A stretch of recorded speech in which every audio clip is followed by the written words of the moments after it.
para que se termine de acomodar. Bueno, como ustedes saben, no les voy a decir yo la importancia que ha tenido el tema, el impacto de la entrada en vigencia del convenio con Argentina en todo el ambiente inmobiliario, teniendo en cuenta la importancia de las inversiones argentinas que hay en ese rubro. Permiso, el convenio con Argentina, que digamos, se marca en una nueva realidad que tiene Uruguay, que es el cumplimiento con una serie de requerimientos a nivel internacionales en cuanto a transparencia, en cuanto a cumplir con determinados estándares, que le llevaron a tener que firmar una serie importante de tratados para evitar la doble imposición, básicamente de tratados para intercambio de información.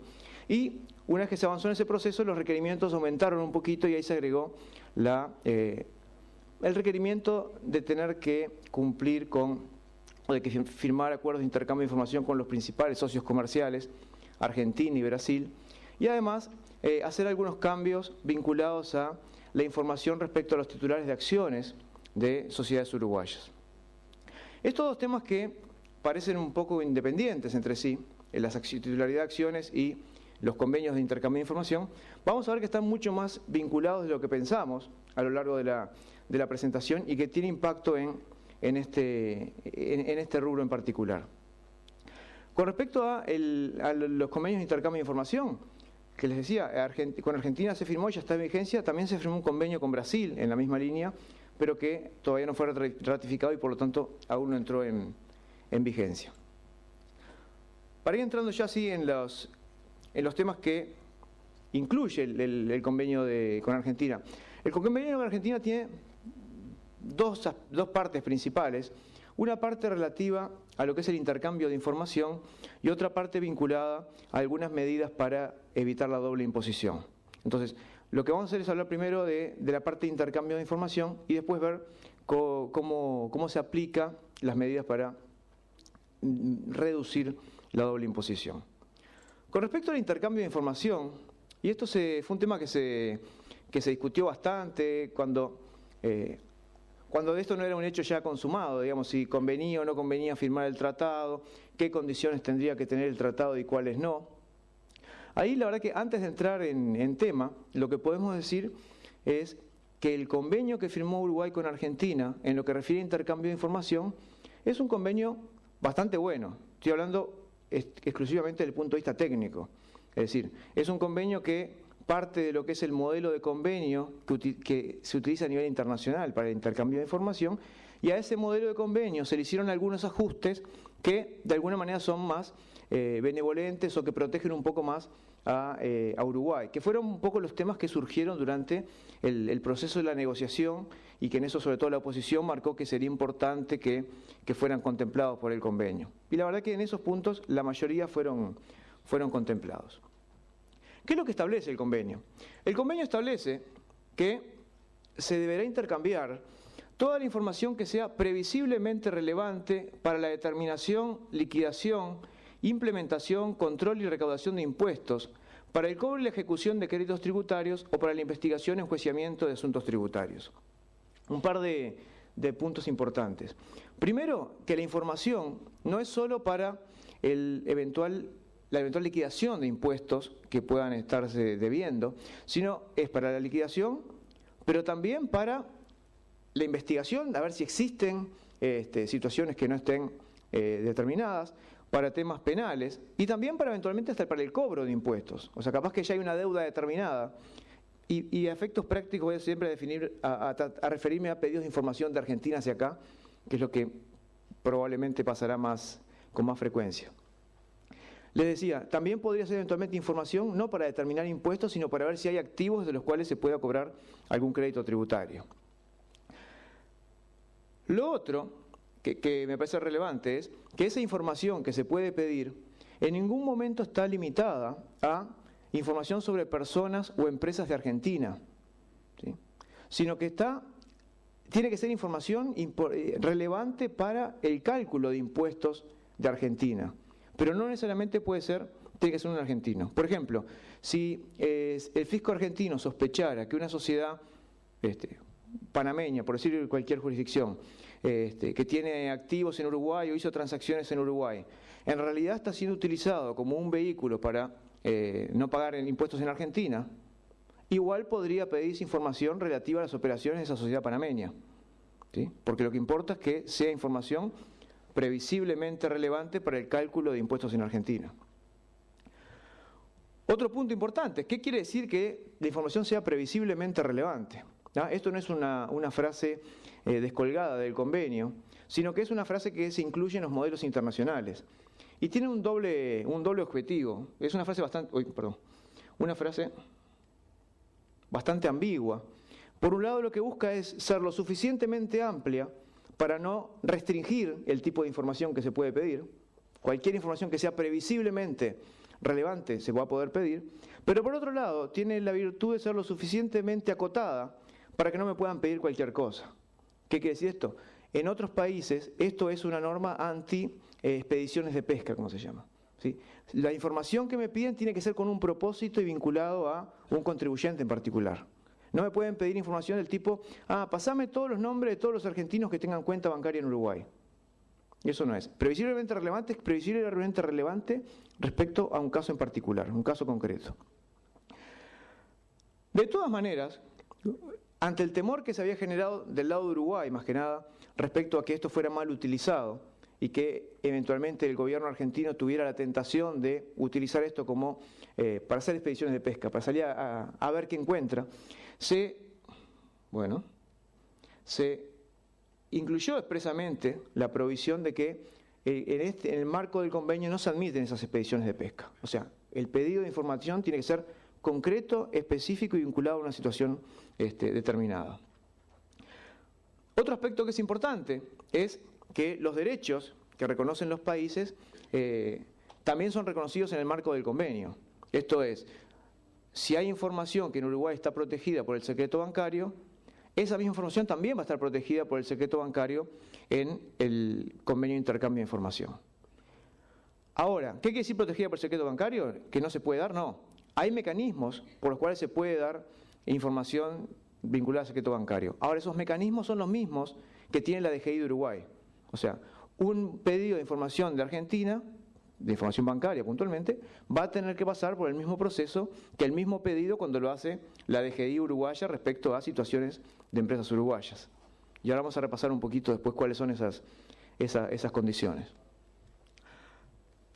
Otro tema que es importante es que ningún Estado está en la obligación de entregar información que no se encuentre en poder de las autoridades o que no esté en posesión o bajo el control de personas que se hallen en su jurisdicción territorial. Naturalmente, no se va a poder poner una excepción a una entrega de información por decir, mira, esta información es difícil de conseguirla, esta información no me interesa. Pero sí le puede decir, no te puedo dar esa información porque no es información que esté bajo el control de las autoridades uruguayas. Y ahí es donde se vincula, como yo les anticipaba, este convenio de intercambio de información con la ley sobre información de los titulares de acciones de sociedades anónimas. ¿Por qué? Porque Uruguay solo tiene información de los titulares de sociedades hasta un primer escalón de accionistas. Si una sociedad tuviera varios escalones de accionistas, Uruguay no tiene que dar toda la información hasta llegar a la última persona física que está detrás de esa sociedad. Va a tener que llegar únicamente hasta el primer escalón, ¿no? Y eso es así porque cuando se aprobó la ley de información de titulares de acciones al portador, hasta ahí llegó la obligación. Por lo tanto, la información que está en poder de las autoridades de Uruguay llega hasta ese punto, ¿no? Y el intercambio de información aplica a todos los impuestos, ¿sí?, que existan en los países. O sea, puede ser información que solicite un país para el cálculo de impuesto a la renta, de patrimonio, de IVA, de impuesto de los sellos en las provincias argentinas. ¿Por qué digo esto? Porque cuando veamos los métodos para evitar la doble imposición, vamos a ver que ahí sí están acotados a el impuesto a la renta y el impuesto al patrimonio, o los equivalentes argentinos de impuesto a las ganancias y de bienes personales. ¿Cómo opera en la práctica la solicitud? La solicitud es un proceso formal que tiene que hacerse por escrito y ese pedido de información debe cumplir con determinadas formalidades. Formalidades que son importantes, no solo para cumplir con el procedimiento, sino también porque en esas formalidades implícitamente están incluidas algunas garantías para los administrados. Ahora vamos a ver cuál es ese contenido de ese pedido de información. Pero como paso previo es, una vez que llega el pedido, la parte que requerida, o sea, la parte que tiene que dar la información, tiene que tomar todas las medidas necesarias para poder brindar la información, aun cuando no sea necesaria para los propios fines tributarios. ¿Sí? O sea, si viene un pedido de información de Argentina, la DGI no le va a poder responder, no te voy a contestar porque esa información a mí no me interesa, porque esa información no la tengo yo, está en los bancos, o está en empresas, o está en el Banco Central. No importa. Si la información cumple con los requerimientos para ser entregada, la DGI va a tener que hacer todos los esfuerzos para poder entregar esa información.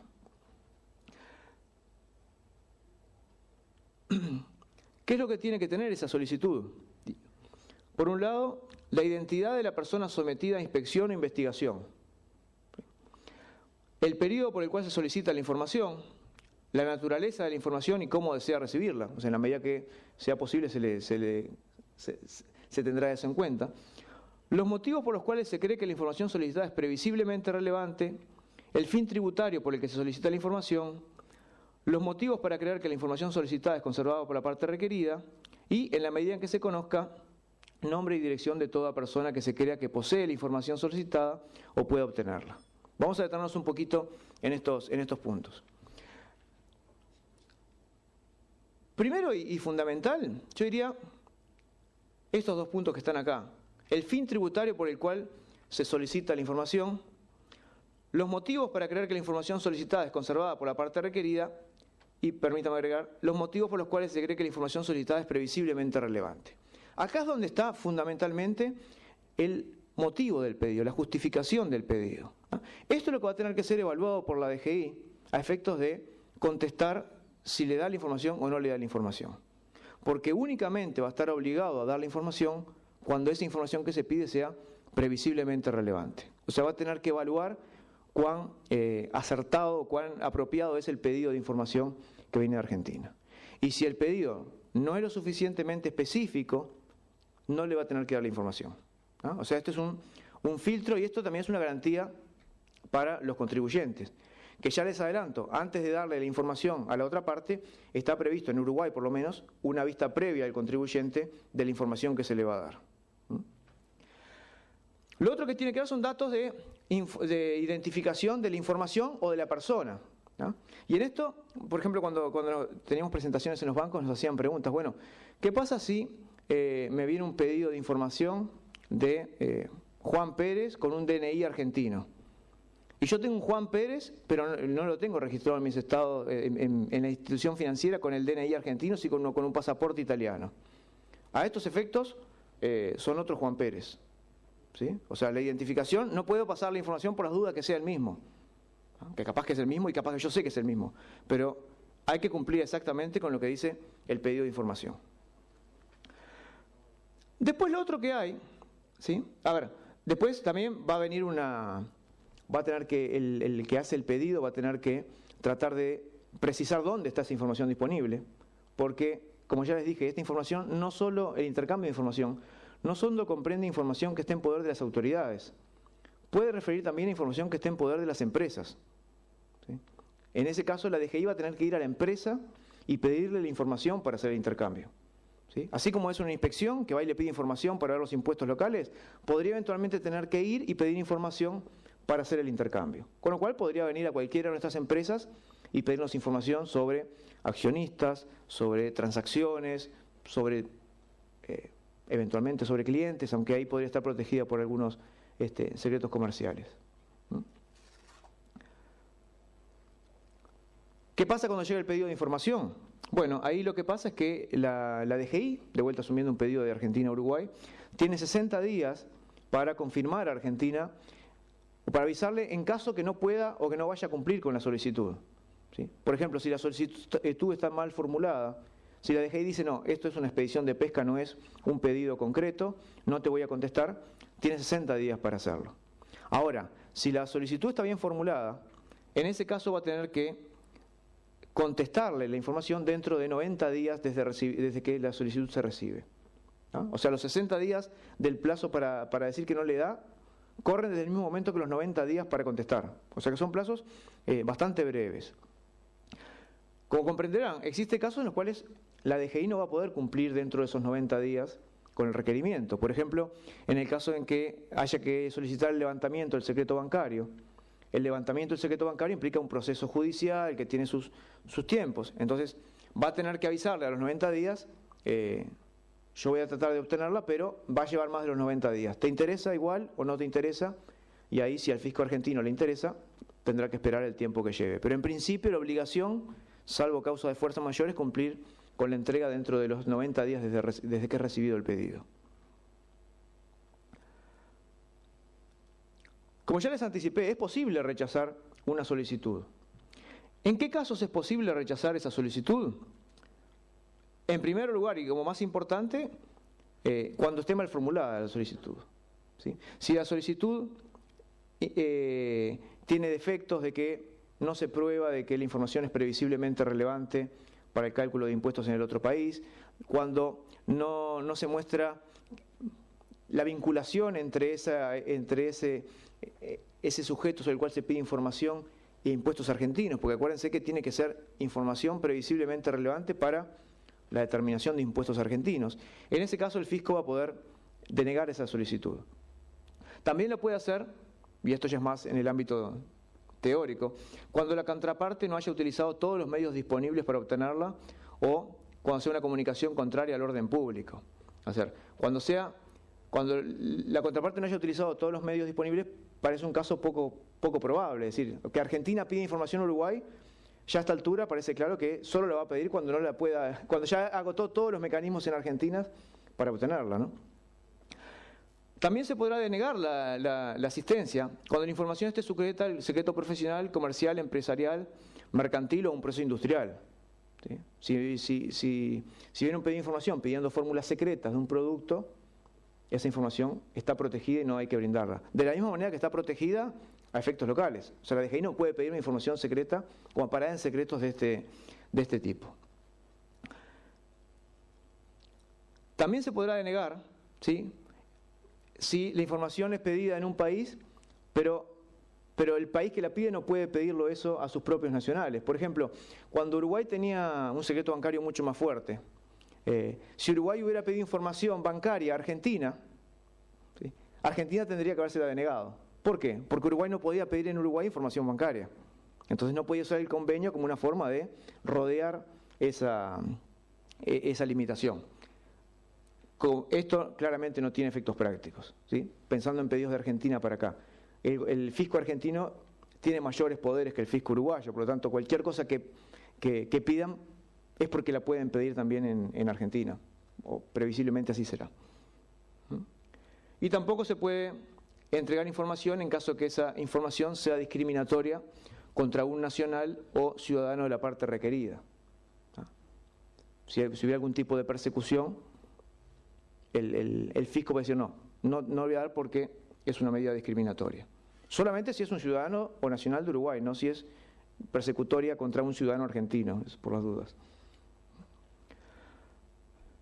Está previsto en el convenio que toda la información brindada y recibida tiene que ser tratada con carácter confidencial, y también está previsto que esta confidencialidad va a aplicar con el mayor límite entre los dos países.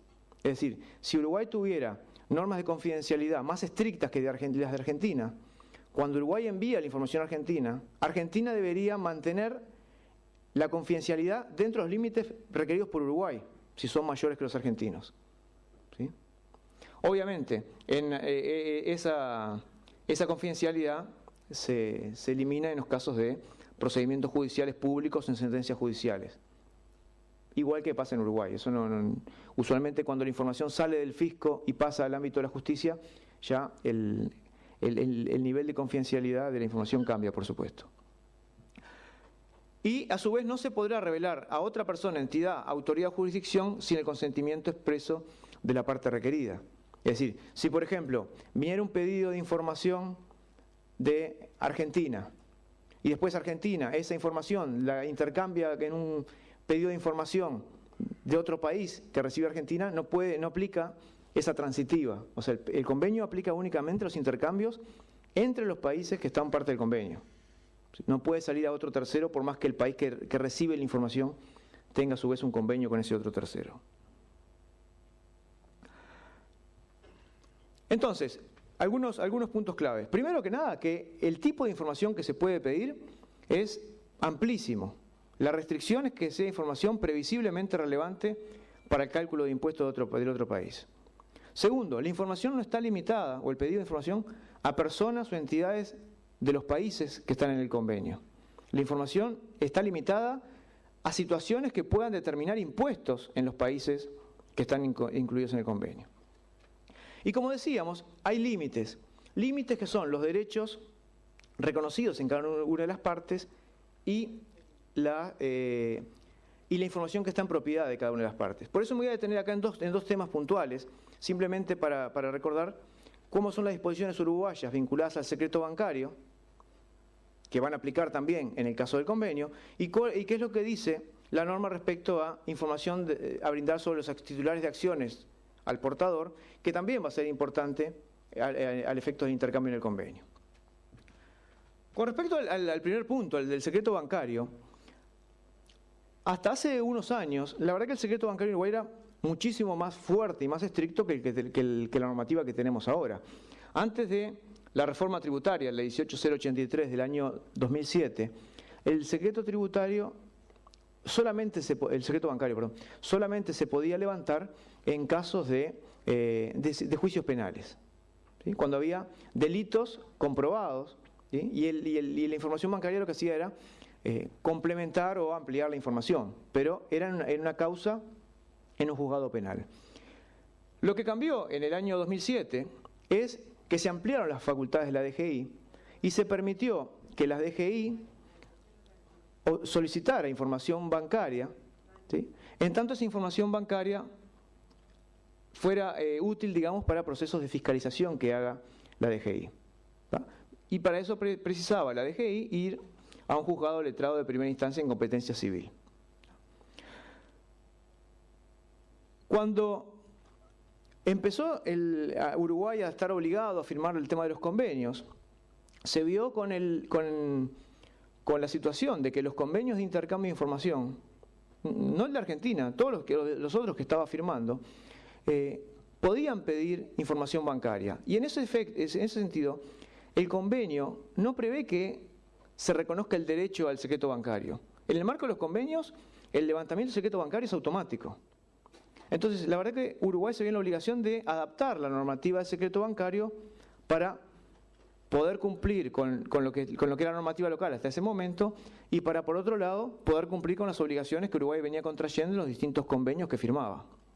Es así que en el año 2010, cuando fue toda la discusión respecto, ¿se acuerdan?, a el gravamen de rentas del exterior, que llevó todo un año, junto con eso estuvo una norma que modificó el secreto bancario, y lo que previó es que ese mismo levantamiento del secreto bancario que pide la DGI se puede solicitar en los casos de solicitudes de información bancaria en el marco de convenios de intercambio de información.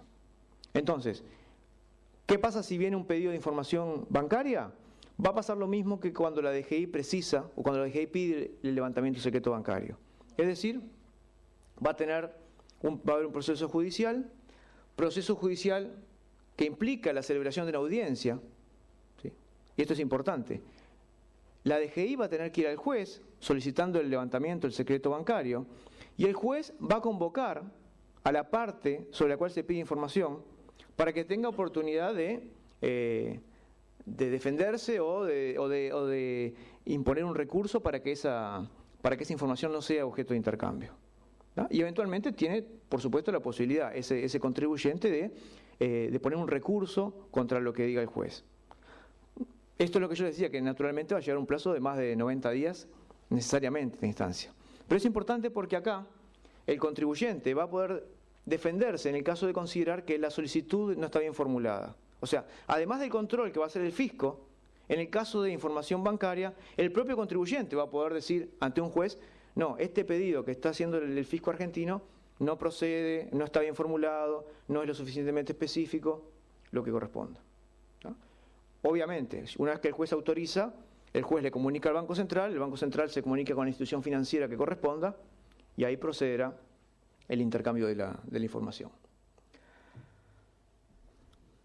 El otro tema que es importante tiene que ver con que fue un cambio normativo que fue paralelo al convenio con Argentina, pero que afectó mucho al convenio con Argentina, fue la información o la ley sobre información de titulares de acciones al portador. Si nos ponemos un paso antes de esta ley, ¿cómo era la situación en Uruguay?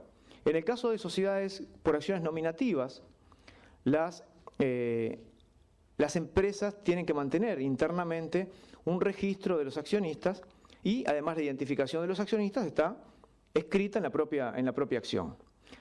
Por otra parte, las acciones al portador no tenían ningún tipo de registro. Justamente su característica era que le pertenecían a aquel que la tenía en cualquier momento. Tampoco había requerimientos de brindar información respecto a sociedades del exterior que tuvieran actividades en Uruguay, ¿sí?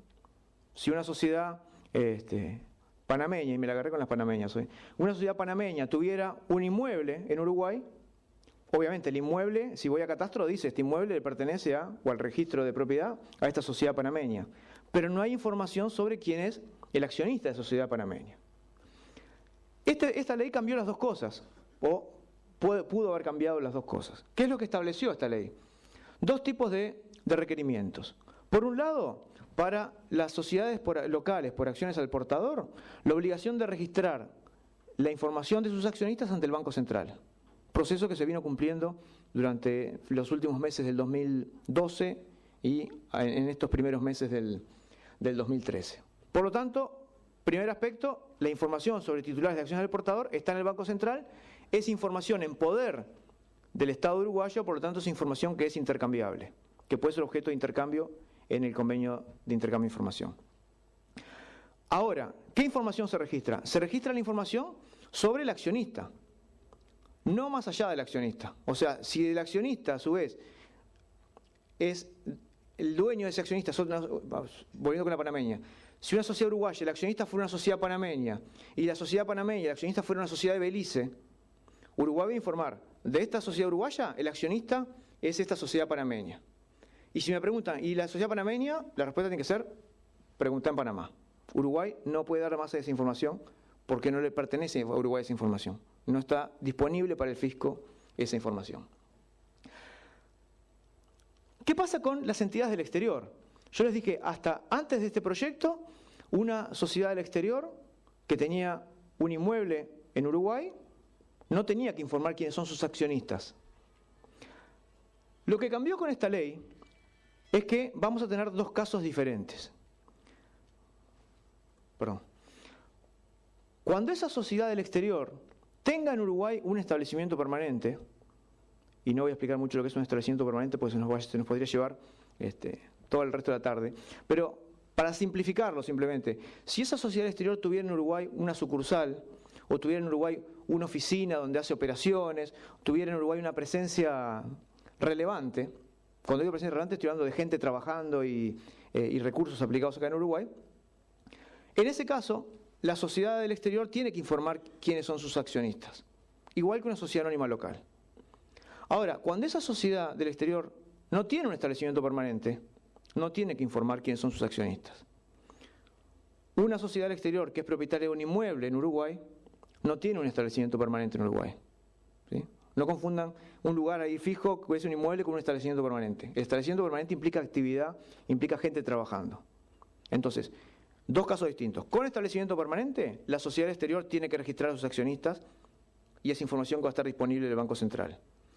Sin establecimiento permanente, el inmueble no va a tener que registrar a sus accionistas. Por lo tanto, si mañana el fisco argentino pide quién es el dueño de este edificio en la parada X de La Brava, la DGI le va a decir, el dueño es Sociedad W de determinado lugar, pero no tiene que decir quiénes son los accionistas de esa sociedad. En primer lugar, porque no lo sabe. ¿Sí? Y en segundo lugar, porque no es información que Uruguay controle, por lo cual no está obligado de ninguna manera, no debe darla de ninguna manera.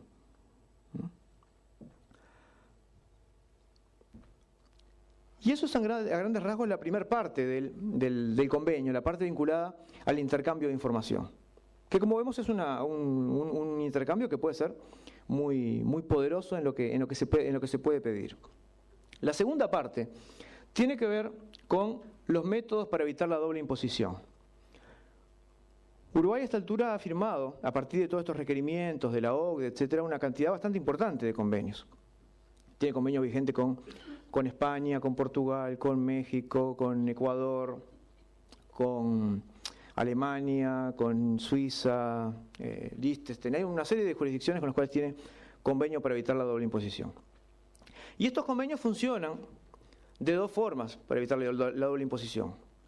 Por un lado, en lo que se llama la atribución de la potestad tributaria, que esto no es ni más ni menos que nos repartimos qué es lo que puede grabar uno y qué es lo que puede grabar otro. ¿Tá? Entonces, si nos repartimos lo que puede grabar uno y lo que puede grabar otro, no vamos a grabar los dos lo mismo. Se evita la doble imposición. Por ejemplo, propiedad inmueble, los convenios de doble imposición en el marco de la OCDE dicen la propiedad inmueble la puede grabar solamente el país donde está ubicado el inmueble. Se acabó la doble imposición. Lo graba, si el inmueble está en Uruguay, lo graba Uruguay, no lo puede grabar Alemania. Las pensiones, las puede grabar solamente el país donde reside esta persona. Vino un alemán que se instaló, saco el alemán porque tiene una norma especial, vino un español que se vino a vivir a Uruguay, jubilado, es residente de Uruguay, solo lo puede grabar Uruguay. Uruguay no lo graba, España tampoco. Ahí hay doble no imposición, se evitó la doble imposición. Entonces, ahí se van repartiendo, por más que en algunos casos se prevé alguna tributación compartida. En aquellos casos en los cuales aún se produce la doble imposición, entra a jugar el segundo set de mecanismos, que son mecanismos de crédito fiscal. O sea, le permiten descontar en un país el impuesto pagado en el otro. ¿Cómo se hizo en el convenio con Argentina? Se hizo poco. ¿Sí? O sea, solamente se tomó el segundo mecanismo. Es decir, no se aplicó el mecanismo de atribuir la potestad tributaria. ¿Sí? No se repartió a Argentina y Uruguay, esto lo puedes grabar tú y esto lo puedo grabar yo. Por lo tanto, los inmuebles que están en Uruguay los puede grabar Uruguay, los va a grabar Uruguay, y los puede grabar Argentina también. ¿No? O sea, el mecanismo de reparto ese no operó en el convenio con Argentina. Lo que operó es el segundo tipo de mecanismo, que es, en el caso de impuesto a la renta e impuesto al patrimonio, solamente para esos impuestos, lo que se va a poder hacer es compensar en un país el impuesto pagado sobre el mismo activo, sobre la misma renta en el otro país. Por ejemplo, si una empresa argentina tiene un inmueble en Uruguay y ese inmueble en Uruguay paga impuesto al patrimonio, ese impuesto al patrimonio debería poder acreditarse del impuesto a los bienes personales en Argentina. ¿Sí? O si una empresa argentina tiene una inversión en Uruguay y le genera un dividendo, el impuesto sobre el dividendo tendría que poder descontarse del impuesto a las ganancias en Argentina. Esto se puede hacer, con el convenio se puede hacer, pero tiene un límite. El límite es que el crédito nunca va a poder ser mayor que el impuesto pagado en el otro país. Por ejemplo, una empresa uruguaya brinda un servicio a Argentina, un asesoramiento. En Argentina le retienen el 31,5% de impuestos. Esa empresa uruguaya hace su liquidación de impuesto a la renta, supongan que, para hacerlo fácil, gana el 20%. A ese 20% le aplica el 25% de la tasa del impuesto a la renta, me está dando un impuesto del 5%. Pero le retuvieron el 31,5% en Argentina. Bueno, de ese 31,5% solo va a poder acreditar el 5%. ¿Ah? Entonces, ¿qué es lo que pasa? El convenio evita la doble imposición, pero se va a seguir siempre pagando el impuesto que sea más alto de los dos países. O sea, acá no pagué nada en Uruguay, pero pagué el 31% en Argentina. ¿Se entiende? Ese es el mecanismo que está previsto en el marco del convenio. También tiene otras disposiciones el convenio, y yo acá creo que lo importante de estas otras disposiciones son, por un lado, las que están, y por otro lado también las que no están incluidas en el convenio. Y empiezo por las que no están, que justamente son las que no están en esta transparencia. Yo les comentaba, este convenio de intercambio de información tiene como origen el modelo de convenio de intercambio de información de la OCDE. El modelo de la OCDE tiene previsiones mucho más fuertes respecto al intercambio de información. Una de las posibilidades que prevé el modelo de convenio de la OCDE es el de hacer inspecciones en forma conjunta. Por ejemplo, que vengan inspectores, lo pasa con el convenio con Francia, que vengan inspectores de Francia a participar de inspecciones junto con inspectores de Argentina, de Uruguay. ¿No? Eso no está previsto en el convenio con Argentina. No está prevista la posibilidad que vengan inspectores de Argentina a participar de inspecciones junto con Uruguay, y mucho menos que vengan solos sin que participe Uruguay.